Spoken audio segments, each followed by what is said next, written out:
मतलब जयंत चौधरी जिस जाट समाज की राजनीति करते हैं, आरएलडी का उसमें बेस्ट स्कोर बीजेपी के साथ ही आया है। अगर आप रिकॉर्ड देखेंगे, हिस्ट्री देखेंगे, पिछले 15 साल के आंकड़े इसी बात पर मुहर लगाते चले आए हैं।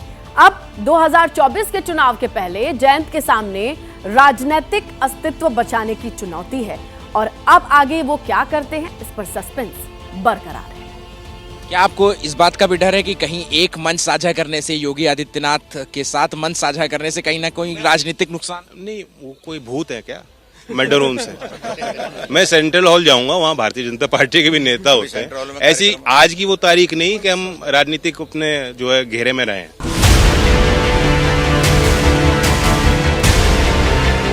राजनीति बड़ी दिलचस्प चीज है। यहाँ कब दोस्त दुश्मन और दुश्मन दोस्त बन जाएं, कहा नहीं जा सकता।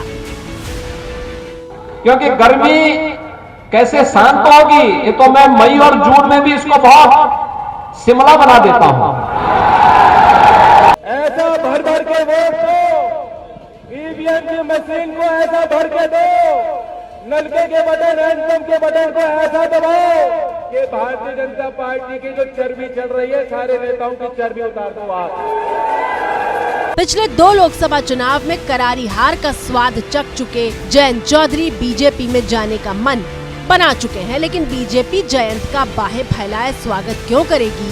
इस जवाब के लिए पहले प्रधानमंत्री मोदी का लोकसभा में दिया ये बयान सुनिए। देश का मिजाज एनडीए को तो 400 पार करवा ही के रहेगा,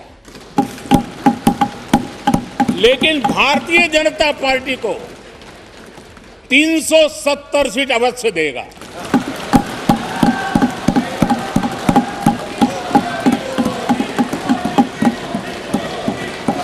बीजेपी को 370 सीट और एनडीए को 400 पार। 24 के लोकसभा चुनाव में एनडीए को 400 पार ले जाने के लिए और बीजेपी को 370 सीटें जिताने के लिए एक एक ईंट से दीवार खड़ी की जा रही है। पिछली बार लोकसभा चुनाव में बीजेपी को सबसे ज्यादा नुकसान पश्चिमी उत्तर प्रदेश में ही हुआ था और बीजेपी इस बार मिशन 80 का प्लान लेकर चल रही है। लिहाजा किसी भी हाल में 2019 वाला नतीजा पश्चिमी यूपी से नहीं चाहती।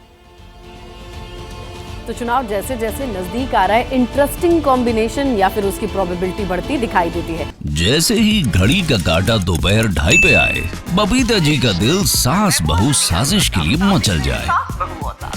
और ये है इनकी बहू, पूरे दिन ऑफिस की टेंशन हो जाए गॉन जब ये करें अपना फेवरेट शो फ्री टाइम पे ऑन। इनकी तरह आप भी देखिए अपना फेवरेट शो अपने टाइम पर और डाउनलोड कीजिए एबीपी लाइव ऐप अपने स्मार्ट टीवी पर।